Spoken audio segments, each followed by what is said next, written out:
Good evening, it's Brian at Fitzpatrick's Garage, Dublin Road, Kildare. I want to show you this Honda CRV 2017 1.6 diesel ES model. And before we do that, just to give you an idea, we are a main Honda dealer over here. There's a Hyundai dealer here as well. And then further up the road here, we also have a Mercedes garage too. And the reason I'm saying that to you is this is a family-run business in operation for almost 70 years. So if you spend a lot of money on a car like this, you can be sure that there will be an excellent after-sale service because we want to stay in business. So this car is a car that has come off our fleet. I think there's a great opportunity for someone here to buy this car at a very, very competitive price. This car is just about 37,000 euros brand new. However, if you have a look at our website right now, you can see there is a gigantic discount on the car. The car is, as we were saying, 171. So in terms of condition, it's absolutely excellent. The nice thing about these ESs is, if you have a look at the front of the car, in 2015 they did a facelift and it was a very effective facelift. So along the front of the car, nice brushed aluminium finish front skid plate along here.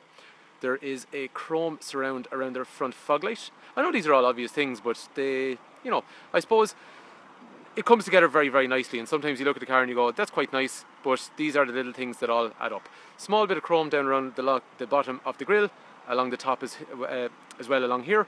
And then the other thing as well is, if you look at the way the chrome comes up and meets the headlamp, it then follows all the way around the headlamp as a parking light in this case, because the lights are on, or also a daytime running light. So if you had the car on during the day, this is your DRL, and then at night time that turns into a parking light.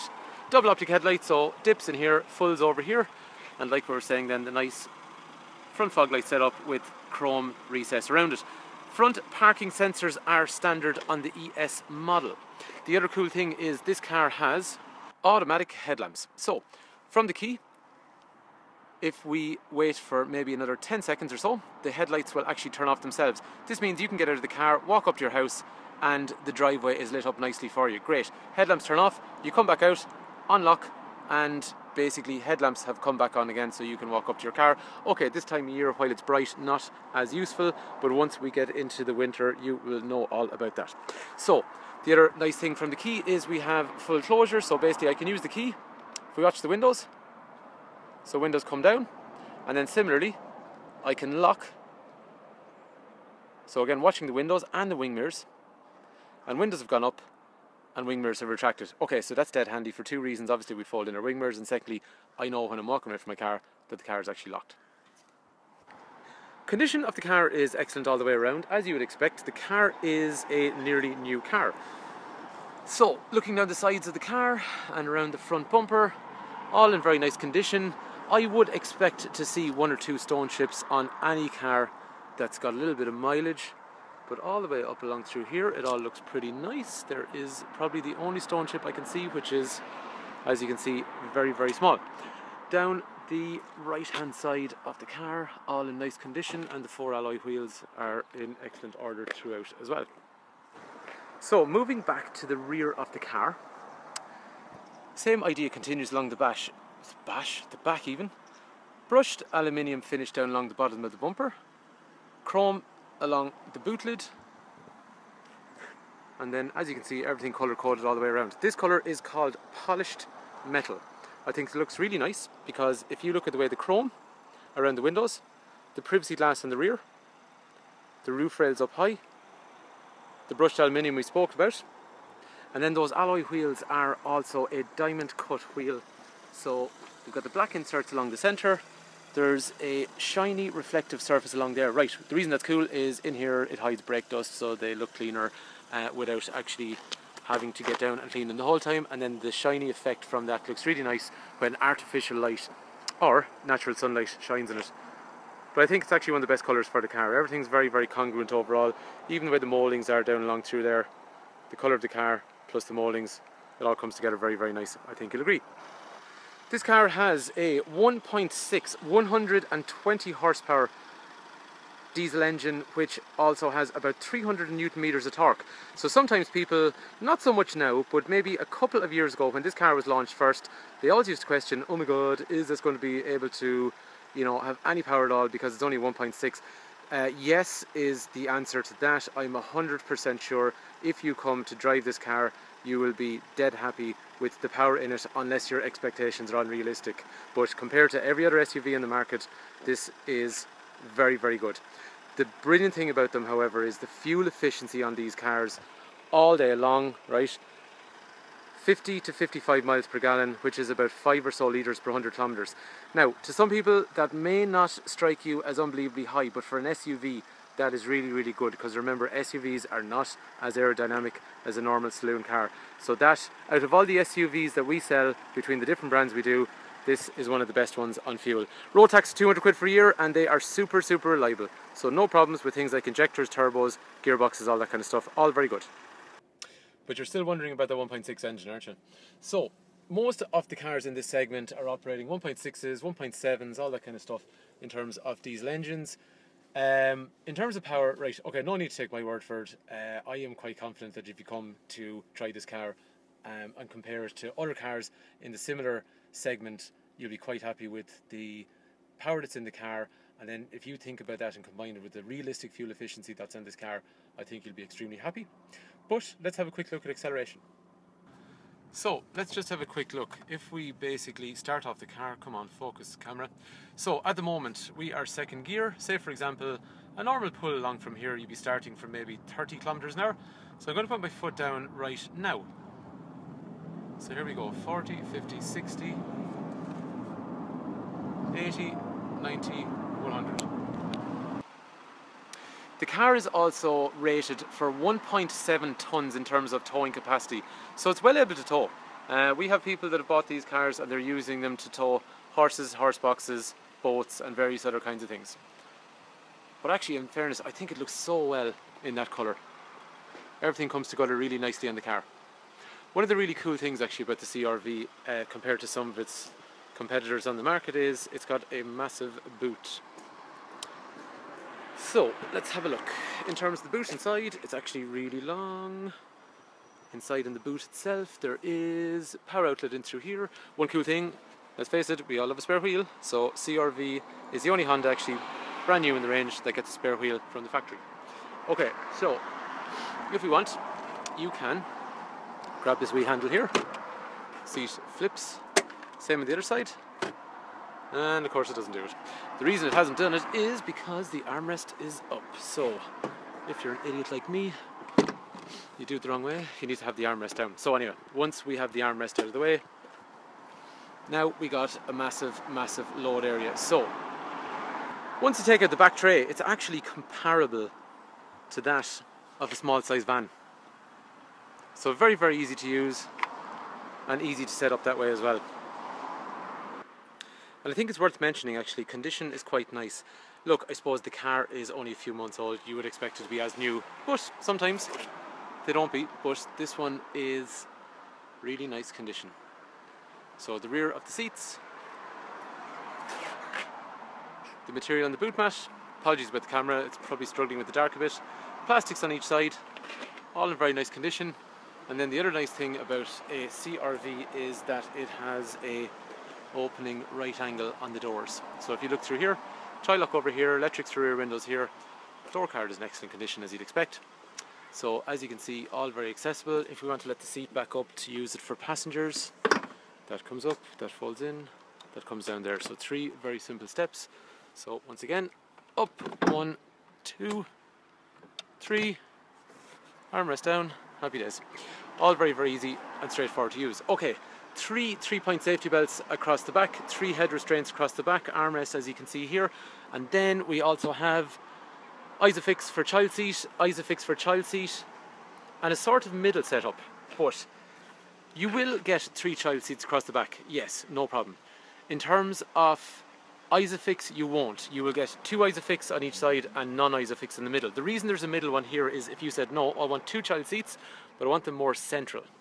So you'll have 1 child seat maybe in this area, 1 child seat in this area. So the 2 children basically have space either side of them. So that's why there's adjustable Isofix settings on the car. Courtesy light up above. Kangaroo pockets, seats are good. Condition of the plastic down here, perfect. Vents back here, more kangaroo pockets over there. And in terms of letting this down, depending what height you are, you can grab this along here without having to leave the hand marks all the way across the back. Door card over here, very, very good. Right, driver's door card, excellent condition. Electrics for windows and mirrors over here. Economy function, which basically reduces how aggressive the throttle is, how aggressive the cruise control is, and how aggressive the air conditioning, all in favour of fuel economy. Parking sensors front and rear. Traction control, we'll come back to that in a while, which is to do with safety, and just adjustment for the lights. Wipers over here are automated. Headlights are automated, so they come on at night. Down through the centre we have HDMI if we want to play video up through here. 2 USB connectors, so someone can charge your phone and USB, or whatever you want to do. 12 volt outlet in through here. Adjustable armrest, and that seat then is adjustable height wise. Back part of the seat is adjustable as you'd expect, and lumbar support, electronic lumbar support for lower back to harden it up depending how much support you need. A little bit dirty from my shoes unfortunately, but that's easily cleaned. Driver seat, passenger seat, absolutely perfect. Passenger floor, dash, all very, very nice. Handbrake up through here with drinks holders in through here, 12 volt outlet here, and then over there you have a start stop function. So basically sometimes you pull up to a traffic light, engine revolutions can stop, everything stays running in the car, put your foot in the clutch, it starts up again. That's not really what happens, but I turn on and off the key there. But the whole idea is sometimes if you go into neutral, take your foot off the clutch and you're sitting there, the car engine revolutions will stop to save you fuel. Over through here, heating controls for my side, heating controls for the passenger, front and rear windscreen demisters with demisters for the wing mirrors, and then after that we can synchronize, which means I control everything from my side, or you can independently do it from the other side down through here as well. As we've seen already, there's parking sensors down through here, and coupled with that then, if you go for reverse gear, you have big park camera with dynamic guidelines. So if you turn the steering wheel, these guidelines are moving, and then you can say I want it to be looking straight down, I want a normal view, or I want a wide panoramic view to take in more information. That is also an Android radio setup, so if I press home and I agree to these terms and conditions, it is giving me phone information over here for Bluetooth making calls, trip information in here, which means I can listen to any internet radio station I want, audio down here to draw from USB or FM or AM or digital radio, general settings overall, all touch and swipe, and then down here we have our Android setup. Things like you have clock, calculator, gallery you'd have on your phone, and then there's also a browser, which in this case I haven't connected up my phone, but if I had, we could go surf Mr. McGoogle there, so all very cool. And then up to the centre in the eye line you have your normal engine revolution counter you'd expect, speedo up through there, fuel gauge and temperature gauge, and then this iMid, if you watch my finger and watch this guy up here, clock, radio station, average fuel consumption, all that kind of information displayed up there quite easily, and we can manipulate that in different ways and change colours and all that kind of stuff. Bluetooth for mobile phone is down through here, and then I can manipulate information up through the centre here using this, which is going to be how long the car's been running, how much fuel is left, any warning messages, the doors are open, average fuel consumption. By the way, that's 5.6, which yes is not the 5 that I've said, but the reason it's like that is the car pretty much has spent the last hour or two running because it was getting cleaned, so that's an unfair representation there at the moment. These white brackets either side of the speedo, they change to green when you're driving economically and white when you're not. Cruise control is also over here with a speed limiter, and in terms of safety, this is a car that will have driver, passenger, curtain airbags, side airbags in the front seats. All those doors will have side impact protection bars. There is anti-lock brakes, emergency brake distribution, emergency brake assist. There's a forward-looking collision radar, so under 32 kilometers an hour. If you basically do not touch any of the pedals and the car senses that there's a crash or impact imminent, it will actually hit the brakes for you, hopefully reducing the speed at which you hit the vehicle or object in front of you. All very, very safe, and some of it is, well, actually all the stuff I suppose I'm talking about there is quite passive, so the car is always trying to look out for you. One thing it is worth saying on these cars as well, guess what the best SUV, no that's not true, guess what the best selling SUV is in the whole wide world? That. Honda CRV 1.6 diesel ES is the model that we have here, but overall as a genre the Honda CRV is the best selling SUV in the whole world. So name any other SUV on the market It's not number 1 because that one is. This one, sorry, the opposite way around in the camera. So that's got to be testament in its own. Like, I mean, everyone can't be wrong.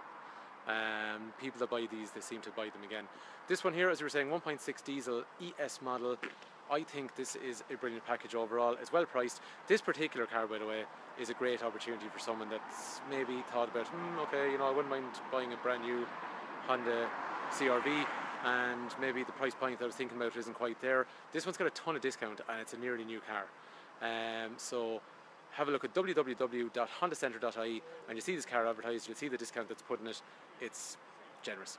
The car will have manufacturer's warranty until 2020. It'll have AA cover till 2020. Average cost of servicing is not quite exact, but it's about 200 quid a year, 215 actually. You can buy a service plan for this car for 3 years, 650 quid, and that covers your servicing costs. So on average, I put that down at about 213, something like that. Road tax 200 quid. Fuel efficiency, no problem all day long. I hand on heart here, 5 litres per 100 kilometres, which is about 50 to 55 miles per gallon, no problem. There's really good spec in the car. They hold value well, they're reliable, and you know what's nice about them? They're not absolutely everywhere. So there's certain cars you'll see in the market that there's tons of around the place. The thing I like about CRV, you drive it home and it's a little bit different, but in a good way. So anyway, if you want information on this car, Brian is my name, 086-843-1945. We can give you part exchange offers for the car that you have. We can offer you trade-in values for the car that you have. And as we were saying, it's a family-run business in operation for almost 70 years. So we are going to be trying to look after you to make sure that you would like to come and buy cars from us again. So if there's something I missed on the video, please do not hesitate to give me a shout or ask. If you want any estimates on financing or trade-ins or whatever, just give me a shout. Hopefully this particular CRV is of interest. Thank you for your time, and if you've managed to watch the whole video, I really appreciate your time. Thank you.